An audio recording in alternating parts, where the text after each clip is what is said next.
Cinema ticket అప్పట్లో 25 పైసలు. నేడు ఆ నాణం కనిపించడమూ కష్టమే.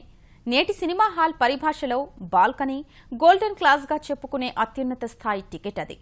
ఆ పావలా టికెట్ ధర ఉన్న రోజుల్లో ఓ సినిమా ₹1 కోటి వసూలు చేసిందంటే మామూలు విషయం కాదు. అది తెలుగు సినిమా ఘన చరిత్ర. ఆ చిత్రం ఏంటి, ఆ విశేషాలు ఎక్కడో తెలుసుకునేందుకు విజయవాడలో తెలుగువారి జ్ఞాపకం పేరిట ఎన్టీఆర్ జీవిత విశేషాలతో ఏర్పాటు చేసిన మ్యూజియానికి వెళ్లాల్సిందే. తెలుగువారి జ్ఞాపకం పేరిట ఎన్టీఆర్ మ్యూజియం ఏర్పాటు చేసిన ప్రాంగణం యొక్క ముఖద్వారం. ఇక్కడ కనుక మనం చూస్తే లోనికి వచ్చే వారికి సులభంగా అర్థమయ్యేటట్టు ఇక్కడ దీనికి సంబంధించిన ఇండెక్స్ అనేది ఏర్పాటు చేయడం జరిగింది. మొత్తం లోపలికి వెళ్లే వారికి ఎలాంటి అనుభూతి కలుగుతుంది ఏంటి అన్నది ఈ ఇండెక్స్ ద్వారా వివరించారు. ఇందులో మెయిన్గా ఎన్టీఆర్ ఫోటో ఎగ్జిబిషన్తో పాటు 2D బొమ్మలు, అలాగే 3D బొమ్మలు, ఎన్టీఆర్ జీవిత విశేషాలకు సంబంధించిన 4 లఘు చిత్రాల ప్రదర్శనతో పాటు ఎన్టీఆర్ మ్యూజియం నమూనా భవనం, ఇలా ఇతర విశేషాలన్నీ ఇక్కడ పొందుపరచడం జరిగింది. వీటిని చూసి ఎవరు ఎటు వెళ్లాలంటే అటు వెళ్లేలాగా ఇక్కడ సులభంగా ఏర్పాట్లు చేశారు.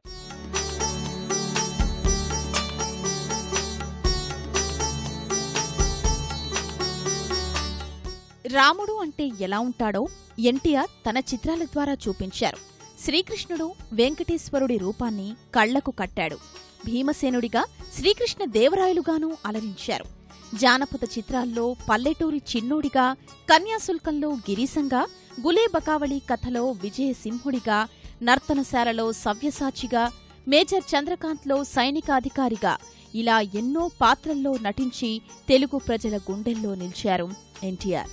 విజయవాడలో ఎన్టీఆర్ ట్రస్ట్ ఆధ్వర్యంలో తెలుగువారి జ్ఞాపకాలు పేరుతో ఆయన చిత్ర ప్రదర్శనను ఏర్పాటు చేశారు.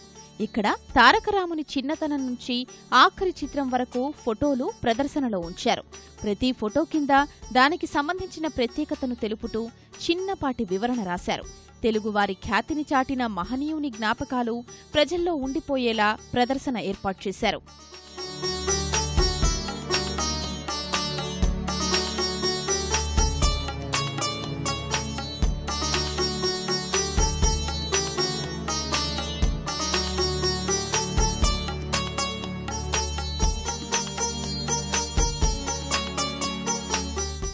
చిన్నప్పటి నుంచి కూడా రామారావు గారు అంటే చాలా ఇష్టం. అప్పటి నుంచి ఆయన జీవిత విశేషాలు చూడాలనుకున్నా. మొత్తం ఈరోజు చూశారు. అది నాకు చాలా చాలా ఆనందంగా ఉంది. ఎన్టీఆర్ మ్యూజియంలో లఘు చిత్రాలు తిలకించేందుకు ఏర్పాటు చేసిన మినీ స్టూడియో ఇది. ఇక్కడ మొత్తం 4 లఘు చిత్రాలను 4 స్టూడియోల్లో ప్రదర్శిస్తున్నారు. ఒక్కో స్టూడియోలో మొత్తం 25 నుంచి 30 మంది కూర్చుని తిలకించేలాగా ఇక్కడ ఏర్పాట్లు అవి చేయడం జరిగింది.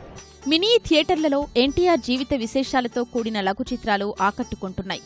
తెలుగు చిత్ర పరిశ్రమలోకొచ్చాక 10 లక్షల రూపాయల పెట్టుబడితో దానవీర సూరకర్ణ సినిమా తీసి ₹1 కోటి 2 సార్లు వసూలు చేసి చరిత్ర సృష్టించిన ఘనతకు సంబంధించి లఘు చిత్ర ప్రదర్శన సాగుతోంది.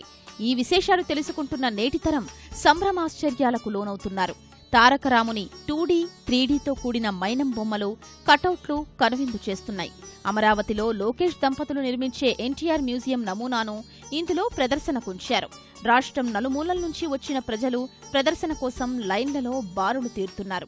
ఈ కృష్ణా జిల్లాలో విజయవాడ నగరంలో ఏర్పాటు చేయటం మేమందరం ఆనందపడతా ఉన్నాం.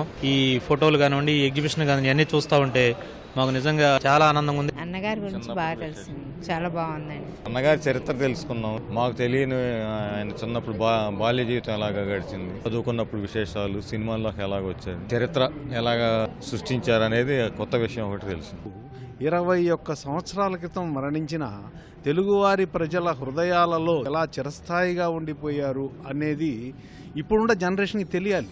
ప్రతిరోజు ఉదయం 9 గంటల నుంచి సాయంత్రం 7 గంటల వరకు ఎన్టీఆర్ మ్యూజియాన్ని సందర్శించవచ్చు. ఈ నెల 25న ముఖ్యమంత్రి ఈ ప్రదర్శనను తిలకిస్తారు. నమూనా మ్యూజియంకే వస్తున్న విశేష స్పందన నిర్వాహకులకు పెనుసవాలుగా మారుతోంది.